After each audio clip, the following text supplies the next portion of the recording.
छठ पूजा कथा। बहुत समय पहले की बात है। आर्यावर्त की भूमि पर एक प्रसिद्ध राजा राज्य करता था। राजा प्रियव्रत।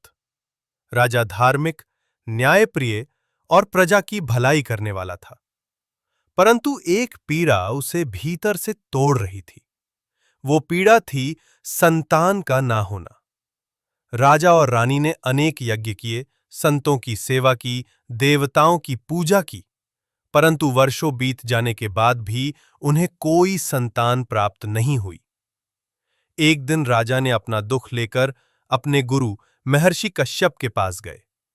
उन्होंने राजा को बताया, राजन, संतान सुख के लिए आप पुत्रेष्टि यज्ञ करें।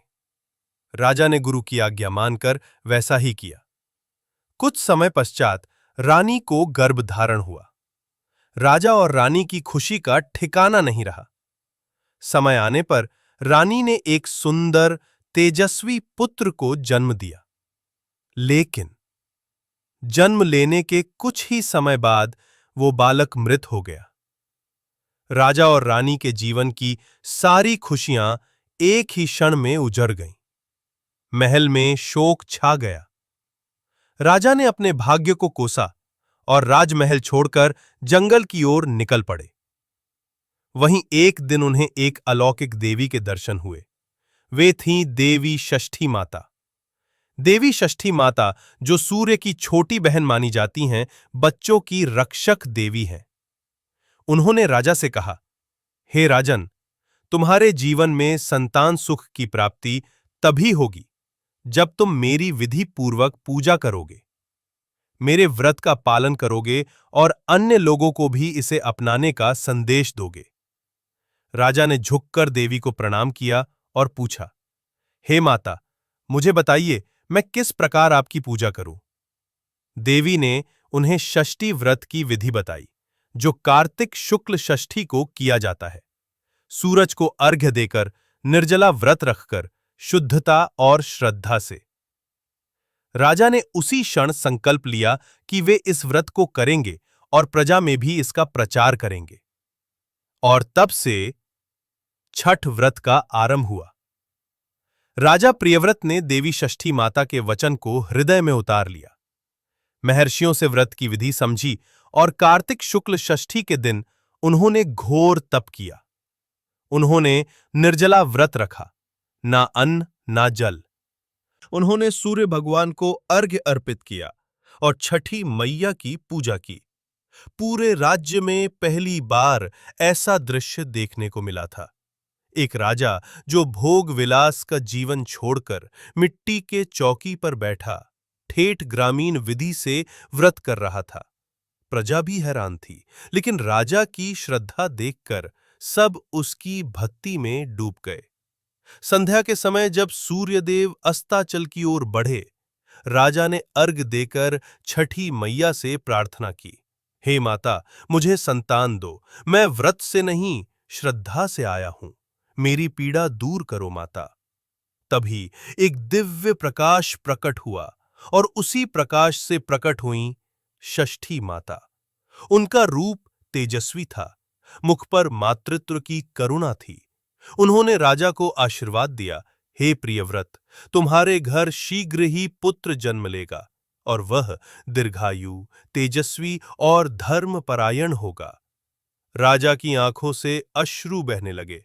उन्होंने अपने हाथ जोड़े और धन्यवाद किया। कुछ समय बाद रानी ने एक सुंदर बालक को जन्म दिया। राज्य में आनंद छा गया। वह दिन कार्तिक शुक्ल षष्ठी का ही था। उसी दिन राजा ने छठी मैया के नाम से बड़ा आयोजन किया, जिसमें संपूर्ण नगर की स्त्रियों ने मिलकर व्रत किया, गंगा जल से स्नान किया और सूर्य को अर्घ्य दिया। उस दिन से ये परंपरा शुरू हुई कि महिलाएं संतान सुख, पारिवारिक सुख और आरोग्य के लिए छठी मैया का व्रत रखती हैं। और तब से आज तक ये लोक आस्था का सबसे पवित्र पर्व बन गया। किंतु कहानी यहीं समाप्त नहीं होती। राजा प्रियव्रत ने अपने जीवन का एक बड़ा निर्णय लिया था।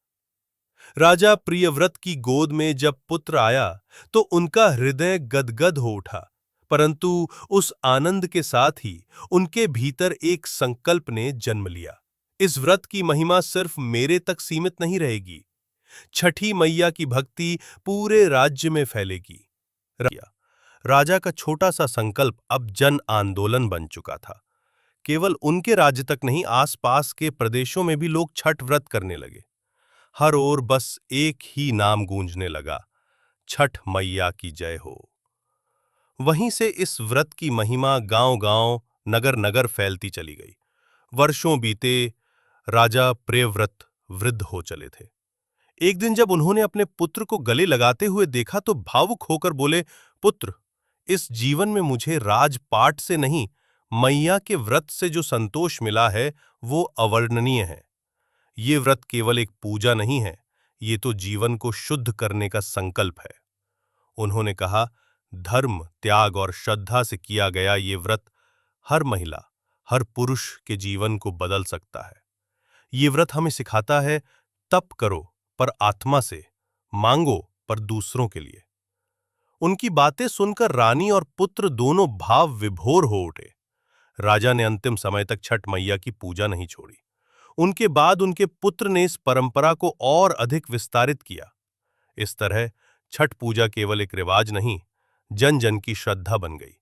आज भी जब महिलाएं कमर भर जल में खड़ी होकर डूबते और उगते सूरज को अर्घ्य देती हैं, तो वहां केवल जल और दीप नहीं होता, वहां छुपी होती है प्राचीन भारत की आस्था, एक राजा का त्याग और मैया का आशीर्वाद। देवी षष्ठी माता, जिन्हें लोक में छठी मैया के नाम से जाना जाता है।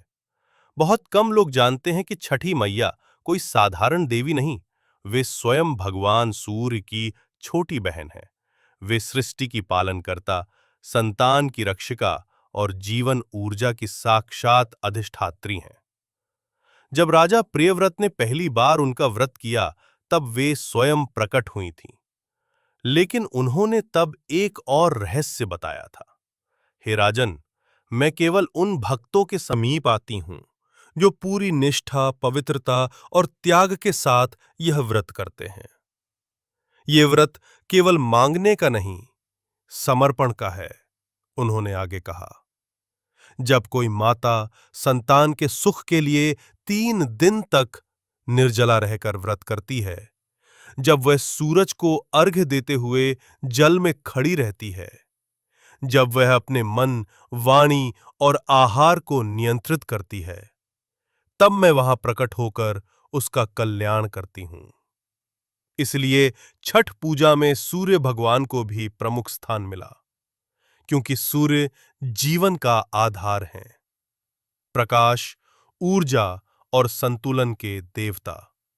जब छठी मैया की पूजा होती है, तब अर्घ्य सूर्य को दिया जाता है। जैसे बहन अपने भाई के माध्यम से संसार का कल्याण करती है। आज भी हर घाट पर जब महिलाएं कहती हैं, उग हे सूरज देव, अर्घ के बेर, तो उनके शब्दों में केवल गीत नहीं होता, वो होता है सदियों पुराना विश्वास, जो हर युग में फलता फूलता चला आया है। राजा प्रियव्रत ने अपने अंतिम वर्षों में एक ग्रंथ तैयार करवाया, जिसमें छठ पूजा की विधियां, नियम, मंत्र और कथा लिखवाई गईं। उन्होंने कहा, जिस दिन लोग केवल दिखावे के लिए नहीं, श्रद्धा से यह व्रत करेंगे, वहां मैया अवश्य प्रकट होंगी। ये व्रत हमें क्या सिखाता है? सबसे पहले धैर्य, सब्र। 4 दिन का व्रत, जिसमें व्रती बिना अन्न जल के तप करती हैं, ये दिखाता है कि यदि आप जीवन में किसी चीज को सच्चे मन से चाहते हैं, तो आपको तप करना पड़ेगा। ये व्रत हमें जल्दी हार मानने से रोकता है। दूसरा, शुद्धता, पवित्रता। छठ पर्व में घर से लेकर मन तक सब कुछ पवित्र रखा जाता है। मिट्टी के चूल्हे से लेकर बांस की दौरी तक हर वस्तु प्रकृति से जुड़ी होती है। यह हमें बताता है, जिस जीवन में सरलता और स्वच्छता होगी, वहीं देवी का वास होगा। इसलिए छठ पूजा केवल एक पर्व नहीं, यह जीवन जीने की कला है। प्रिय दर्शकों, यदि आपको ये कथा पसंद आई हो, तो इस चैनल को सब्सक्राइब करें, वीडियो को लाइक करें और अपने मित्रों व परिवार के साथ साझा करें। घंटी घंटी का निशान दबाना ना भूलें, ताकि अगली कथा सीधे आपके पास पहुंचे। जय छठी मैया। ऊग हो सूरज देव। छठ पर्व की हार्दिक शुभकामनाएं।